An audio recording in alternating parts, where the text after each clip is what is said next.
Right, so we've got our minute with Mr. Gurmat Singh now. Obviously, we've all seen you in court with Tommy recently. Yeah. What can you tell us about that case? Obviously, without putting anything in jeopardy. He's going to hear back on the verdict. I think it's on the 4th of November. I'm not too sure if we're going down on that date or not. Obviously, Tommy refused to give his PIN number to his phone.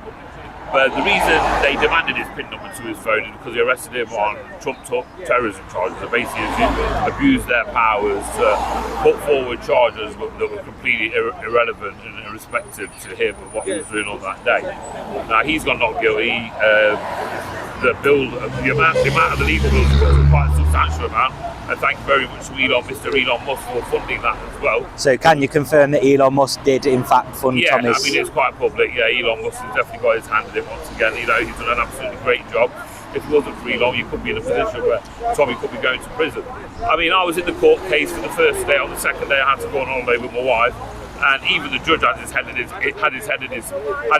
hands because the amount of cock-ups that the police kept coming up with. I mean, it was ridiculous. For one reason, they arrested him on terrorism charges. They put it down to the English Defence League, which is a now defunct organisation. I was one of the leaders of the EDL.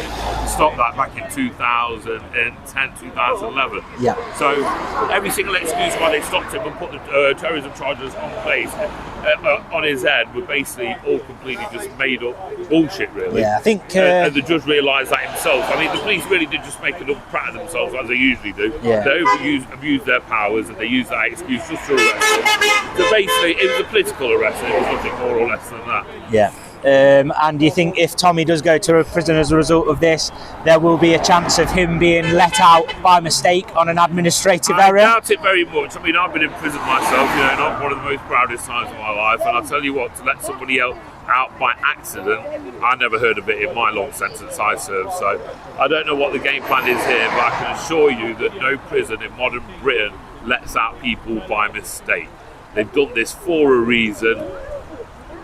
We're going to have to get to the bottom of what that reason is. So do you think it might be to just cause more unrest, or do you think it might be a lefty within the prison administration? I mean, recently, I can't remember who it was, but certain organisations approached the Crown Prosecution and actually put the idea towards them that if you are sentencing an illegal migrant, don't sentence him to more than 12 months. Because if you do sentence them more than 12 months, then they are liable to be deported. Yeah. That's why every single time you have these individuals committed whatever crimes they are committed, you keep consistently seeing the sentence of 12 months and below. And the reason for that is upon their release, they get to still stay in the country. Yeah, so but what's happened with this individual, I personally think that they tried to let him out so he could just basically carry on in his disgusting ways, because that's all we're seeing at the moment. We see our border force, Home Office, the police, social services, councillors letting these disgusting individuals run rampant on our community. So for him to be let out by accident, it's just another example of that in my eyes. Yeah, at the very least, it's a failing of the government and the judicial system. At the worst, there's something more nefarious at count there. 100%. But yeah, so what do you think of the turnout we've got here today at the Best Western? Well, 100%. As long as people keep protesting, coming out and having their voices heard, it makes it relevant for this hotel to be shut down. When people stop coming, then, you know, it gives local council and government the excuse to keep these places open.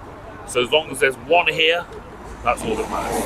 Okay, thank you very much for your support, and thanks for speaking to us.